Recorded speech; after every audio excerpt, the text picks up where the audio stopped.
Hello there, my very good friends. On today's wrestling news, we have some spoilers for potential Royal Rumble surprise appearances. A released WWE star claims he was going to win the 2022 Royal Rumble. An AEW executive has been given a major backstage promotion. And have a new WWE stables details been revealed. I'm Adam Wilborn. Yes. And this is the news. Alright, so we've already said the word spoilers, but if you don't want to hear about this stuff for the Royal Rumble, you can either close your eyes, plug your ears for like 3 minutes, or just click the timestamp at the bottom, move on past this one. But it's big, it's juicy, and it's interesting, and it's fun. So there's your spoiler warning. 3, 2, 1, here we go. 3 names believed to be involved in the Royal Rumble. Who have we got? Guess, actually. I've read the story, so it's kind of whoops. I was so intrigued by this, I clicked on it even though it wasn't my story. So. Trinity, aka Naomi in WWE, Liv Morgan. And Ken Shamrock. Yes! The world's most dangerous man. No, Sean Waltman. Yes. So X-Pac. So, equally great. Naomi, Liv Morgan, X-Pac. This is according to PW Insider. They are believed to have been in talks or whatever, to be part of the Royal Rumble as surprise appearances. Surprise appearances obviously are a big part of the Rumble's appeal, and if you look at these 3 people, they have very different circumstances. Trinity is believed to be wrapping up with Impact this month. She's their Knockouts champion. She's undefeated there as well. She is in action at Hard to Kill this very weekend.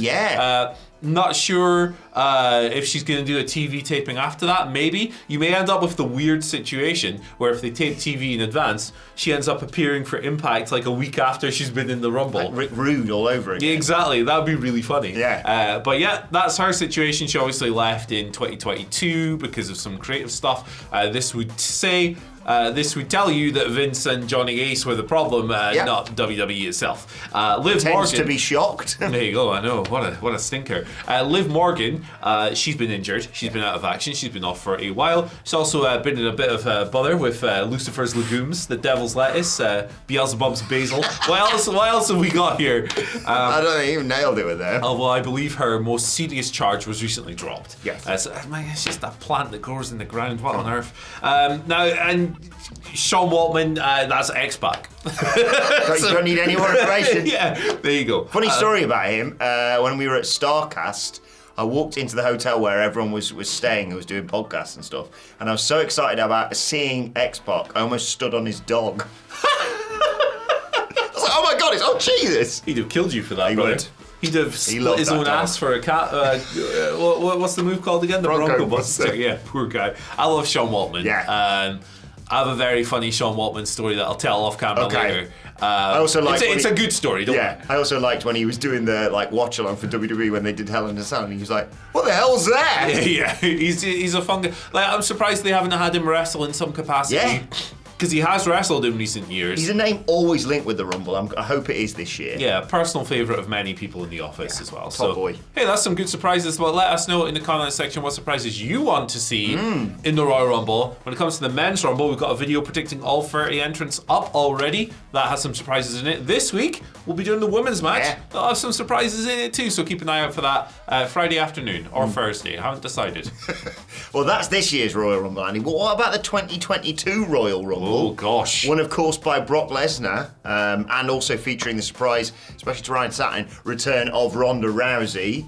But apparently, Brock Lesnar was not the original plan for the Royal Rumble winner. That was one Matt Riddle. He's obviously being released by WWE. He's just popped up in some vignette in New Japan, of course. But he was doing a signing signed by superstars and talking about the 2022 Royal Rumble, claiming he was supposed to win it until Brock Lesnar stepped in.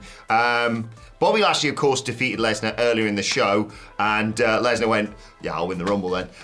Riddle claimed that Lesnar entered the Rumble and didn't want to do business with everybody.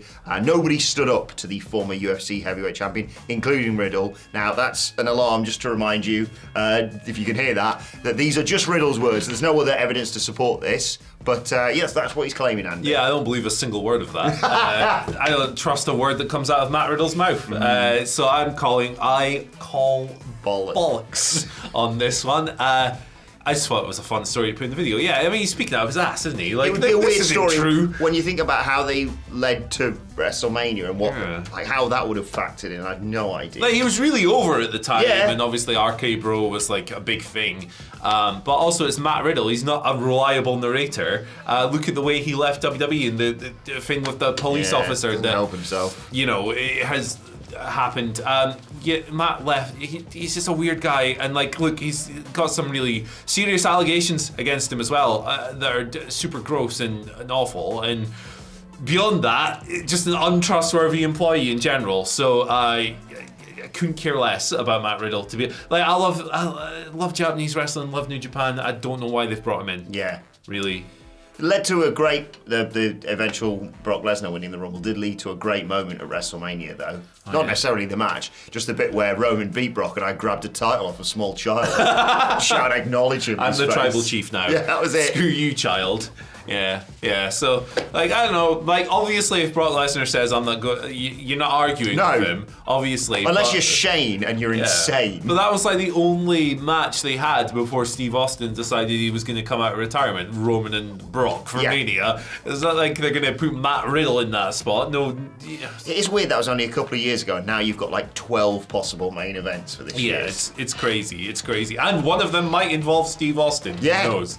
Stupid stuff. Right, let's move over to AEW briefly. They've been in the midst of a bit of an executive shake-up as of late, and now they've promoted a gentleman by the name of Shane Emerson. Previously the company's head of global programming and partnerships. He's now a VP, Vice President of Global Programming and Partnerships. So just to run through all the people who have either left or stepped back from AEW, it's kind of mental. People have been there since day one. Yeah. Kevin Sullivan, who was the post-production guy, he's gone. That's not the Kevin Sullivan, of course. It's not Dungeon of Doom Kevin Sullivan. It's not, the one you think it is. Mega Perek, who was the chief legal officer, she has scaled her duties back. You got the VP of Show and Creative Coordination, who was QT Marshall, gone. You've got the VP of Live Events and Touring, Raphael Morphy, gone. And you got the Merchandising Officer, Dana Massey, gone as well. That's Matt Jackson's wife. She'd done merch for ages before AEW. She was in the company from day one. Tony Khan did address this stuff kind of during his pre-World's End media call, and he said there was going to be some announcements forthcoming, maybe some people getting replaced. Either way, some of these are elapsed contracts, some of these are resignations, some of them are firings, Kevin Sullivan in particular. Clear the reshuffling of the executive decks. I've no idea what this means for the company going forward, to be honest, but cool. Bit of a shake-up, for AEW over the last few months. Really excited to see what they do in 2024. And we'll see how these impact things, I suppose. Like you say, you don't really know a lot about how that's going to change things going forward, but be interesting to see what happens. Clearly clearing the payroll for the arrival of Kevin Dunn. Jesus Christ. I think Michael Sidgwick's head would explode if that happened. Yeah, we're going to get these camera cuts in AEW, brother. Let's go. We made that up. It's not true. No. But if you want more things like that, that aren't true. That are true. What we do report on. Make sure you hit that subscribe button and ring the bell. Let's talk about the new stable in WWE. Triple H, big fan of stables, of course. And we just saw on this week's SmackDown, well, I suppose technically it was last week's, depending on how you work out weeks. Friday SmackDown saw AOP return with Paul Ellering and line themselves with Karrion Kross and Scarlett. Been like, 4 years since we saw AOP on telly? And, well, judging by the new trademark, we know potentially what the new name for this team is. Final Testament! They filed for that on the 8th of January, so that would make sense as to timings-wise. I'm not going to read all the boring legal stuff that they did to file this, but it's often the way you work things out. If a wrestler's going to a new company and they file a trademark, you think, oh, cool, so that's definitely happening. And if they introduce a new group of people and say, you know those words, can we take ownership of them? It's probably what they're going to be called. Yeah, it sounds... for someone like Cross as well. Definitely. It sounds like a metal album, and they are presented like a metal band, so to me it makes sense. It's an interesting stable. Lots of big, beefy boys. Yeah. And Scarlett and Paul Ellering.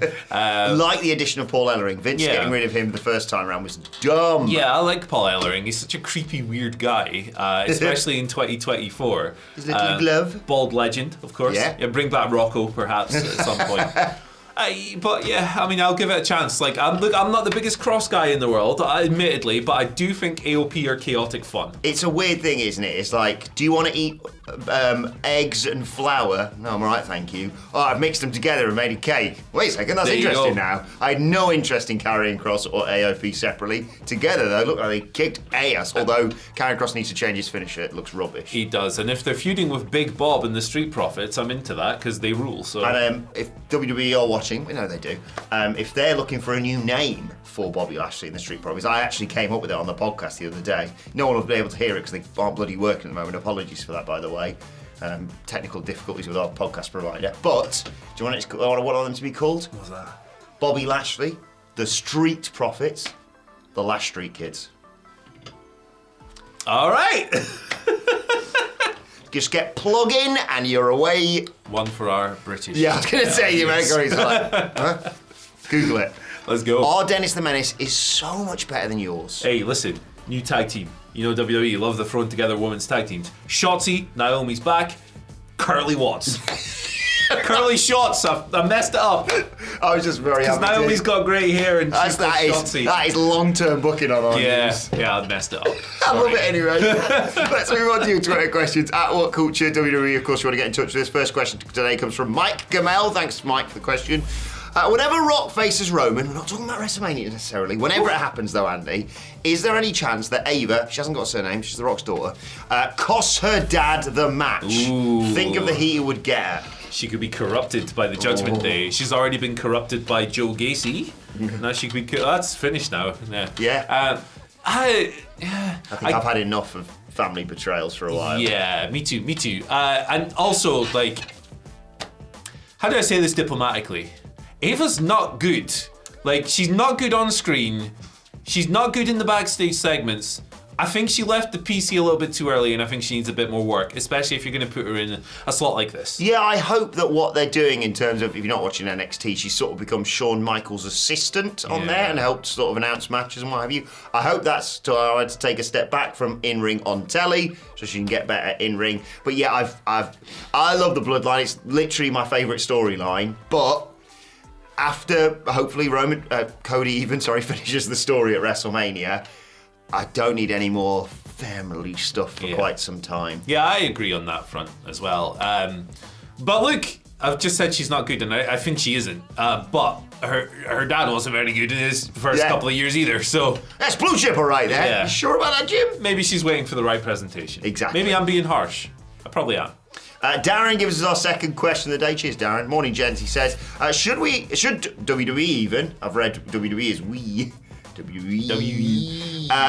WWE add R-Truth into the Hall of Fame this year? Plus, did you notice that the TV R-Truth got the Judgment Day for Christmas? They were watching his promo on Raw last night and smoke was coming from it. Yeah. I was quite entertained by the R-Truth stuff on last night's Raw. He should be in the Hall of Fame. Yeah. Absolutely.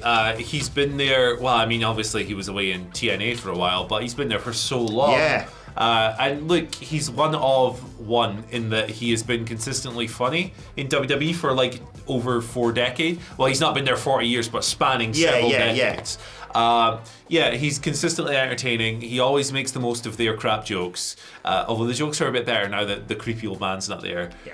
He should, he's a mid-card beloved staple of the company, and he should be in the Hall of Fame. He should also do the gimmick and think he's inducting someone when he gets... That would be so sweet as well, like earnestly. Oh my goodness, yeah. Could they work him somehow? That's what I was just thinking, yeah. I think that'd be so lovely because, he more than deserves it. And normally, if someone had said, they're going to reunite Awesome Truth and have R-Truth meddle with the Judgment Day, I'd have been like, what are you doing? But it's endearing for whatever reason, and I'm sure the Dudley Boys are going to row a lot about it on the Raw Review podcast. They already have. Who inducts R-Truth into the Hall of Fame? Oh, it's got. I was going to say you could do it in gimmick, but That's a really tough question. Road Dogg, get rowdy, baby. Bring that back. Why not? Of course. What did I think of that? Dungaree era. Let's go. Okay, quick. The less time I have Road Dogg on my television, the better, though. In my opinion. Big agree. He's like the anti-R-Truth. More of him, less of him. The Rock. There you go. Hey, why not? Sure. William Stone gives us our final question of the day. Really a hot question, this, in terms of a lot of people speculating on this after last night's Raw. After the beatdown of Kofi tonight, could we see a returning Big E at the Rumble? Perhaps the one to take the title off Gunther. Love to see him back if he's healthy. Yeah, I'm loath to predict a Big E return because obviously his injury was so severe, and I'm just happy that he's existing and you know, making the most of life. Loving life, and everything else. So like, I'm okay if he never wrestles again, if it's best for his safety. That being said, when I was watching the Ludwig Kaiser stuff last night, the idea that was in my head immediately was Big E's going to come back and kick his ass. It's like Gunther's back next week. They're just doing this to Kofi now. Yeah, it felt like the direction they were kind of teasing in, unless we're reading into that a little bit. It is a hell of a pivot if they've done that, in terms of, like, you know, obviously the unfortunate injury to Giovanni Vinci last week, and they were like, what if Kaiser kills Kofi and then we get the return of Big E? Okay. It's crazy. I would like. I'm just going to reiterate what you said. I'd love to see him back, obviously. I know some people have been pitching him as a return at the Royal Rumble. Again, that'd be awesome, but only if he's fully healthy and definitely. he wants to do it, because it's terrifying. Yeah, and like, I'm totally cool with him wrestling. Like, if his doctors go, yeah, you're good to go. Like, let's go, man. And he wants to do it. I'm all on board with that. Like, I hate safety police stuff. The exception is situations like the Kota Ibushi thing, where he clearly shouldn't have been allowed in the ring, which we spoke about a couple of times last week. But if Big E goes to his doctor and his doctor says, you are good, let's go, why the hell not? Like, it's not our place to go, doctor, you are wrong in this situation. Yeah, like, I'd love to see it, and I think it would be a great story. I just wouldn't get your hopes up on it because of the severity of the net break. Anyway, more news coming later on today. We'll be back this afternoon with more news. And if you want to see that video we were talking earlier about predicting the Royal Rumble entrance... We just make noises now. Bye.